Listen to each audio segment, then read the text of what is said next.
Cardinals come back from Carroll with a 60-21 win. Head coach Jeff Thorne is on to talk about that, and a couple of players will join me on set as well. And this week on the Cardinal Corner, we'll have a fall recap. All that and more is next on the Red Zone.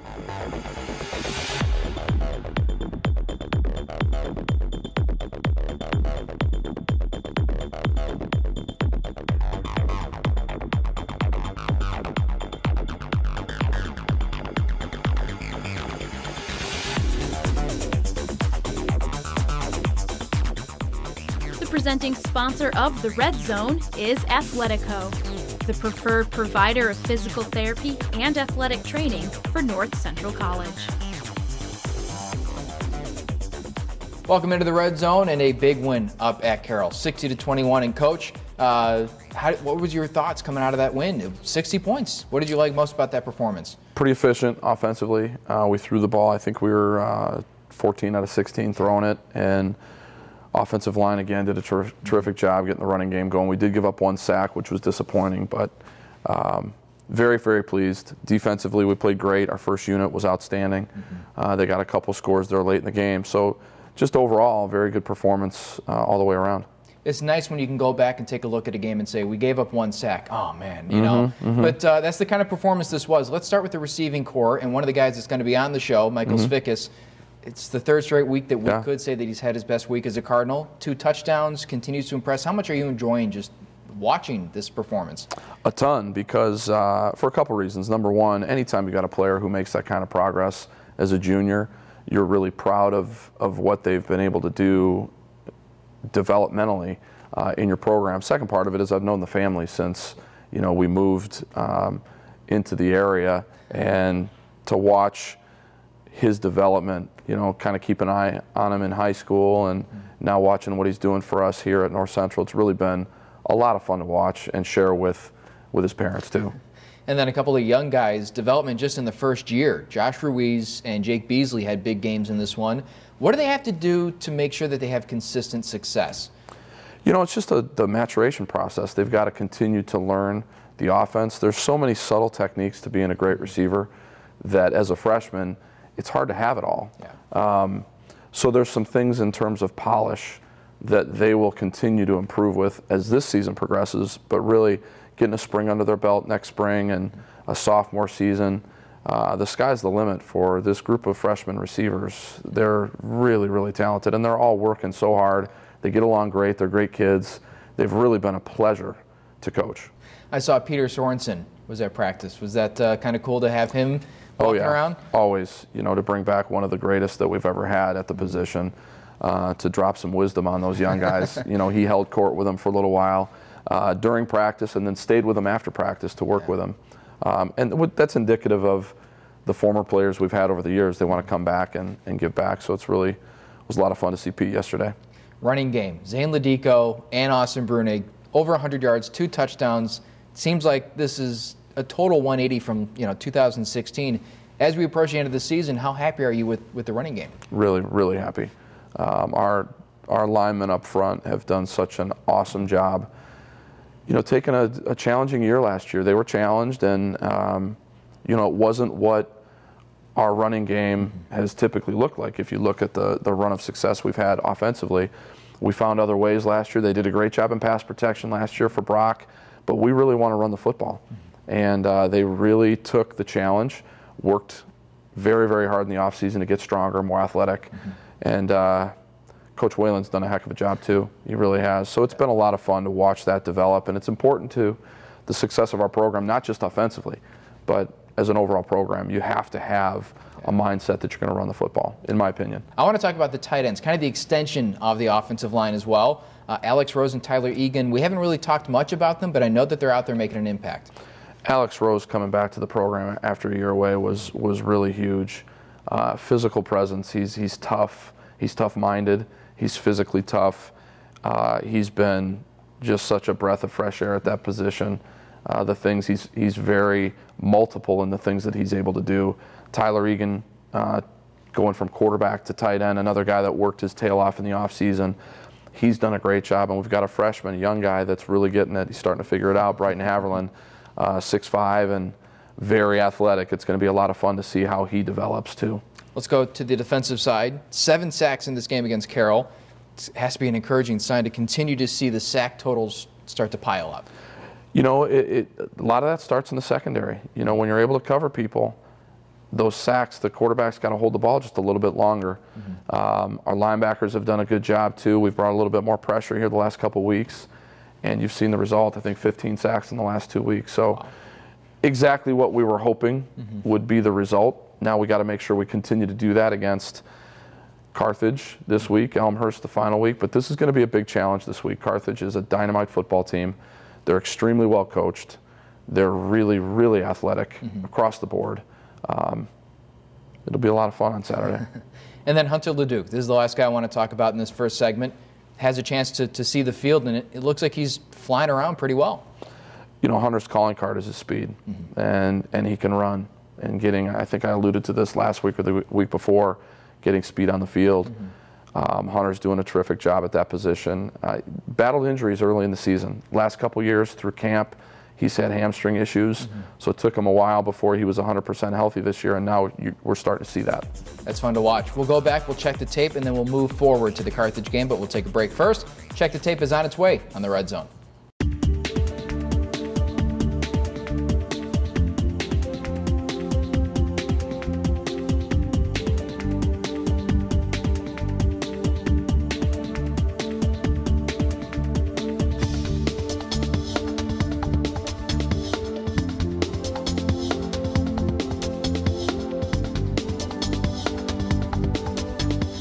Welcome back, and now it's time to check the tape.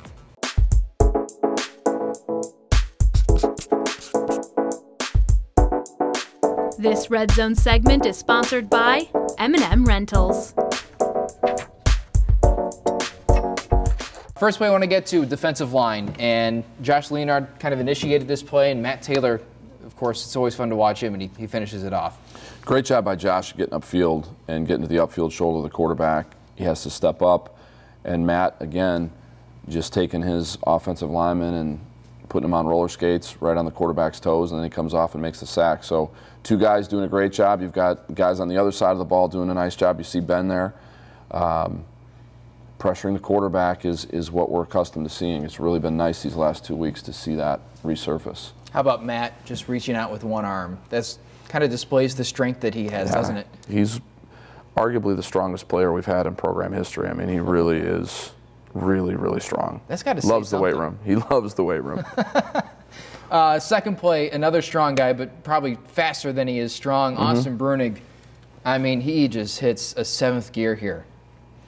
Yeah, you know, funny you mentioned strength. Pound for pound, there's nobody in our program stronger than Austin. It's unbelievable how strong he is, which is, you know, why he's been able to stay healthy and why he's as fast as he is. But it's a lot of fun being on the sideline watching a guy take off and running with that kind of speed.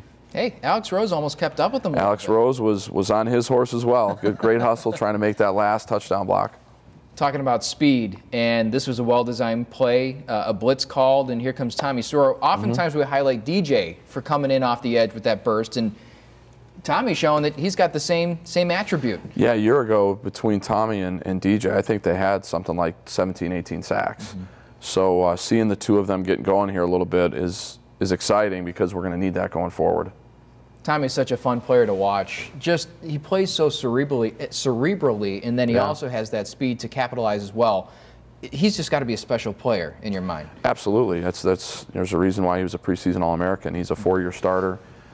You mentioned that he's a cerebral player. He sets our defense. He makes our checks. I don't know where we'd be without Tommy out there, honestly. But he's always where he's supposed to be, when he's supposed to be there. He's just so reliable. A lot of times as coaches, you take those kind of players for granted because they're doing what you expect them to do. Tommy's been terrific for 4 years. He's humble. He's a great student. He's a triple major. So, I mean, a guy doing all these things, it's really been a lot of fun. He's got a great personality, great family. So we hope this thing continues. We got to take care of business on Saturday so we can keep playing into that final week and hopefully beyond. Well, let's flip the page to the Carthage game. Big game. This is a team that's 6-2. They've lost to Illinois Wesleyan by 3. They lost to Wheaton. It's going to present a good challenge for you guys. What are you looking forward and what are you seeing from them? Great challenge. extremely athletic team. They're very aggressive in what they do defensively. As good of a defensive line as we've seen all year. Their secondary's very, very fast. They present a lot of headaches for an offense, but then defensively for us, their quarterback's playing at a very high level. I think he's got 13 touchdown passes and 2 interceptions. Yeah.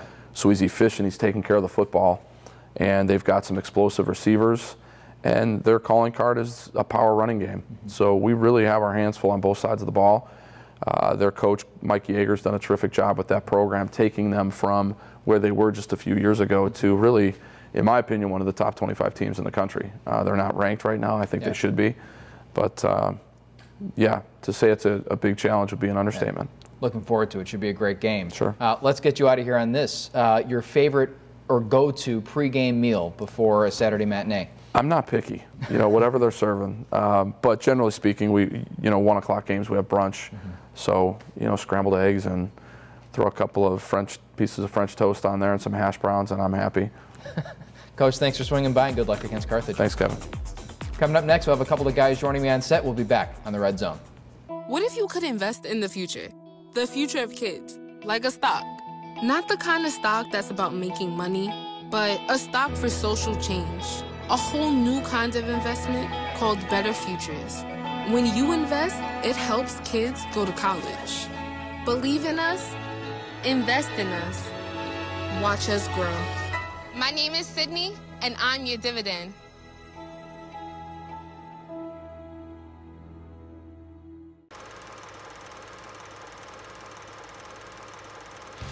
It's time for this week's Play the Game.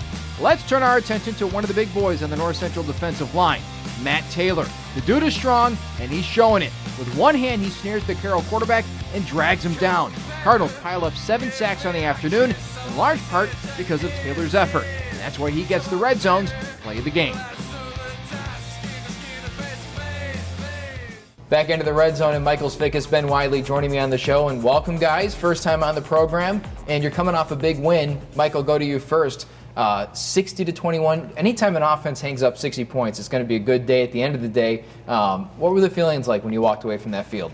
Definitely good feelings, obviously. I mean, we played well. We got up big quick. And then after that, it was just trying to get the guys who work hard in practice down on the scout team, get those guys in, get them some time. Because, I mean, that's what they work for. And it's definitely a good feeling for us once we get those guys in, see all their hard work pay off. You talk about the way that this game shaped up. You'll take a look at the running game, and they'll say, 250-plus yards, pretty impressive. But the passing game was almost perfect. Brock was almost perfect through the air. You caught 2 of them. It seems like you guys are clicking on that end of the football, aren't you? Yeah, definitely are. I mean, we go into practice, the receiver group, we challenge each other every day. We have a competition. One of the freshmen, actually, Jalen Dennis, whenever we drop a ball, he says something called get swole. We have to do 10 push-ups. So it teaches us just not to drop the ball, and it's definitely a competition every day we go into practice, so it makes it fun. Ben, this defensive line, from week 1 to now, has just looked more and more fierce every single week. 7 sacks of the quarterback against Carroll. How exciting is it each and every time you get to the quarterback? I mean, it's a lot of fun. We got to give it all to the secondary, though, because if without them, we can't get to the quarterback in time. So, yeah, it's a lot of fun. We just work our butts off, and eventually we'll get there. So, happened 7 times last week, which is nice. I love talking to the defense because whenever I ask a defensive lineman about success, they say, oh, but the linebackers in the secondary. And then I'll ask the linebackers, and they're like, oh, no, it's all the guys in front of us that are doing the hard work. But you guys have such a great rotation. You guys are always fresh. Is it fun to be able to be a part of a group that can go 7, 8, 9 deep? Yeah, it's a lot of fun, actually. I was thinking about that just this past Saturday because I was getting tired out there after like 4 plays. And I was thinking to myself, like, thank God I'm out of here for 10 plays in a row. Yeah. So it helps a lot for definitely keeping us fresh, and that way we can keep our aggressiveness up. And that definitely helps. I've heard from Coach Jeff that you have the best hands on the team. Do you guys talk about that at any point? I try not to talk about it. I mean, I go out there and just try to catch the ball every time it's thrown to me. Yeah. And, I mean, I drop the ball sometimes, but I mean, that's just human error. When did you realize that you could, when you had that ability? In high school, I used to just mess around with me and my friends would just catch balls one-handed in practice, and I started to realize, like, maybe I should try receiver, and then I took that and ran with it.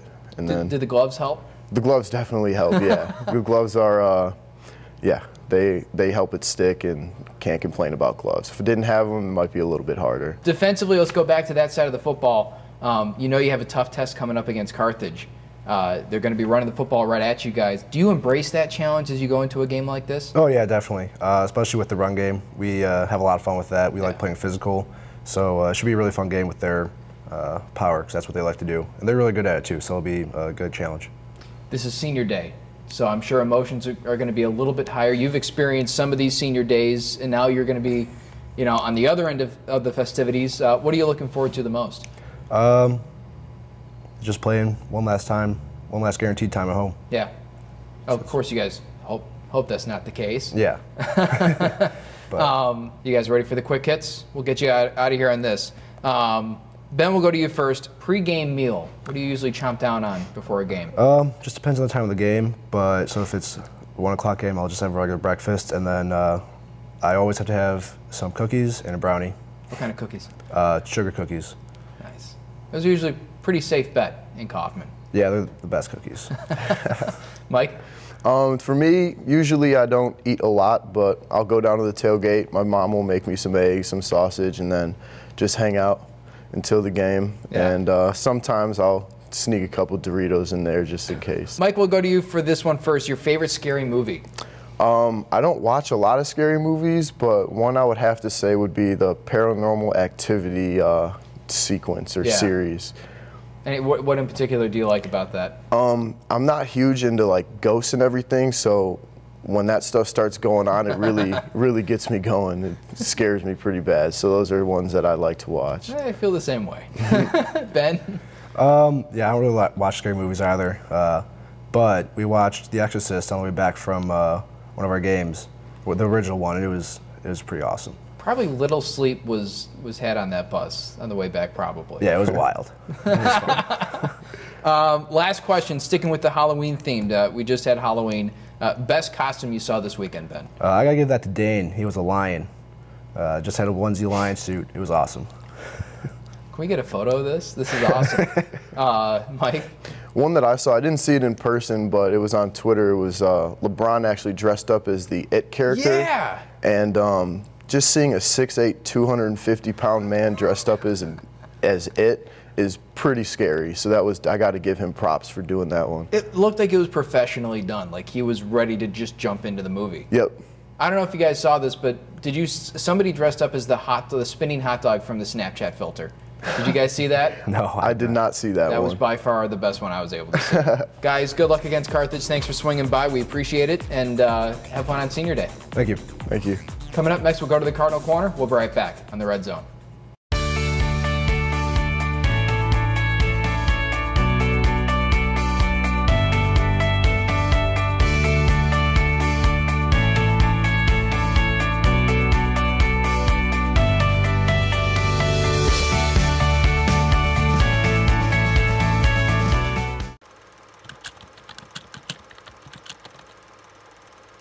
This Red Zone segment is sponsored by Belgio's Catering.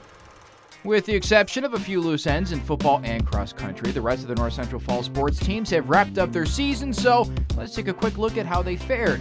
Let's open up on the golf course. The men's team, led by sophomore hero Washizu and junior Cody Temper in scoring average, plus senior captain Glenn Miller, finished the fall slate strong with a third-place finish at the Naperville Collegiate Invitational. With a full winter to work on their craft, the team hopes to come out firing come springtime. And the same can be said for the women's team, which concludes the fall with a fifth-place finish in conference, led by an individual fifth-place effort from Rainstar Rogue. Over to the tennis courts, the women's team facing the challenge of replacing the entire roster while welcoming a new head coach, Ryan Jump. Despite the uphill climb, the Cardinals turned in a great effort all fall, highlighted by transfer Diana Barcelata and her third-place finish at the conference meets at #1 singles. Quiet fall for the men's team, which only competed a handful of times, with the majority of the schedule coming after the snow melts away come spring. To the indoor court, the women's volleyball team with an impressive turnaround for the 2016 season. Going 0-8 in conference a year ago, the Cardinals were in contention for a playoff spot until the final week of the season. But in the end, 3 wins in the CCIW, plus a pair of narrow losses, and Coach Kyle Exline's group has a lot going for them heading forward into 2018. Finally, let's put a bow on the fall with some soccer, which experienced a renaissance in 2017. For starters, the men's team went to just their second CCIW tournament in the program history. A tight 1-0 loss to the 8th-ranked team in the country, North Park, ended their season in the first round, but hey, a 5-3 record in conference plus a small senior class, it bodes well for Matt Klosterman's team moving forward. As for the women's team, just barely left on the outside looking in for the conference tournament after a 4-4 CCIW mark. But similar to the men's team, just 2 seniors are departing, which means Andrew Gamara will return an experienced squad in 2018, looking to not just make the conference tournament, but potentially compete for a top seed. Football, men's and women's cross country remain in action for the next few weeks, and then full attention will turn to the winter sports as we return inside as the temperature plunges with winter bearing down in Naperville. Welcome back, and to finish out the show, Clark Teuscher, North Central Sports Information Director, and let's jump right into it. Senior night was a couple of nights ago for the women's volleyball team. Not the way they wanted to end the season, but let's take a look at the bright side. 3 conference wins. They challenged for 4 or 5.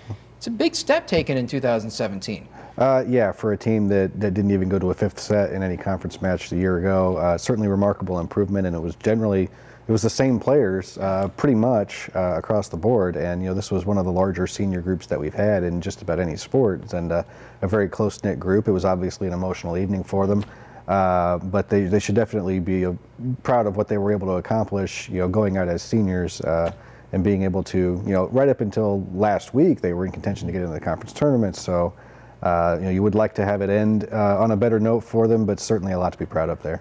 Maybe it's just me, but maybe you've seen this as well. The culture at North Central when it pertains to volleyball seems to have shifted. Maybe it's the Kyle Exline coming in and becoming the men's coach and now the women's coach, but it seems like the environment inside Murner Fieldhouse is just different. I think the energy around that program is pretty palpable, and there's going to be a lot of open spots for playing time, and that's one of the points that they're driving home this week when they go through individual meetings with the players for postseason. That nobody's guaranteed anything. Like we're going to bring in the best players we can find, and you're going to have to compete for your spot. So they're definitely taking that next step to getting to the point where it's going to be a real challenge to just get on the floor. And I think that's something that's going to breed further success. And I think they're feeling very good about the direction they're going to be going from here on. Speaking of directions, the men's cross country team is pointing itself true north to a national title right now. 1 through 7 at the conference meet, only the top 5 score, and yet they placed in the top 7. What more can we say about this team? I think even by their standards, that was a pretty dominant victory. I mean, the 8th place runner was 13 seconds behind the rest of our pack, and I think we had a couple of guys kind of take it easy there at the end because they knew we had it. And they weren't feeling too great that day, so they just kind of maintained and kept that spot. So I don't recall a meet in the last decade or so that's been that distinct, that difference. And really from the beginning, I think a mile in, they had all separated themselves, and the race was over at that point. So we had, I think, 5 individuals in the open race that would have finished ahead of the rest of the conference as well. So definitely a stellar performance, even when you compare against teams of the past. So it's hard to feel better about yourself going into a regional championship meet than those guys must be right now. I think the scariest thing isn't the fact that they went 1 through 7, but 1 or 2 seniors is in that group. Everybody else is coming back next year? Yeah, to have a freshman in the number 1 spot who has really come a long way in his first year on campus.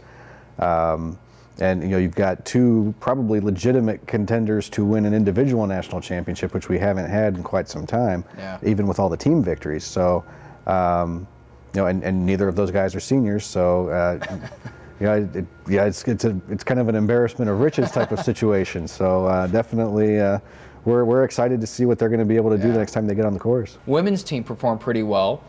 third place overall in the conference, and this is a really young group too. So it was a nice performance to see from that particular group. Yeah, 3 all-conference finishers, 2 of them in the top 10. Up against a Wheaton team that really was loaded for bear. At the conference meet, they kind of ran away with it. It's a veteran group; they expected to win. So. To finish third in a competitive conference, the times across the board have improved dramatically since the start of the season. Now it's time to figure out what you need to improve on, go into a regional meet over at Augie at a course that we've been on quite a bit, but most of our team hasn't seen. So there's going to be some learning to happen over the next couple of weeks, and they should feel pretty good about where they're at. Let's go to a sport that hasn't quite started, at least regular season play, but a game's coming up next week for charity. Men's and women's basketball is getting after it. There's a process that the NCAA allows when you have catastrophic events that you're trying to raise money for, such as the hurricanes that have happened recently in other parts of the country. You can apply for what's called a legislative relief waiver, which basically gives you an extra opportunity to compete in an exhibition contest if it's expressly to raise funds for a humanitarian charity. So both of the men's and women's teams will be playing an exhibition doubleheader at Gregory Arena on Tuesday, the 7th, against Concordia University, Wisconsin. We're going to start at 6 o'clock with the women's game. The men's game will be about 8 o'clock. And all of the admission that we charge is going to go directly to hurricane relief efforts for the American Red Cross. So definitely a good thing for the NCAA to allow us to do, and we're excited to be able to give people a look at what we think are going to be a couple of pretty good basketball teams this season. I was just going to ask, because both of those teams have the potential to be really good in conference.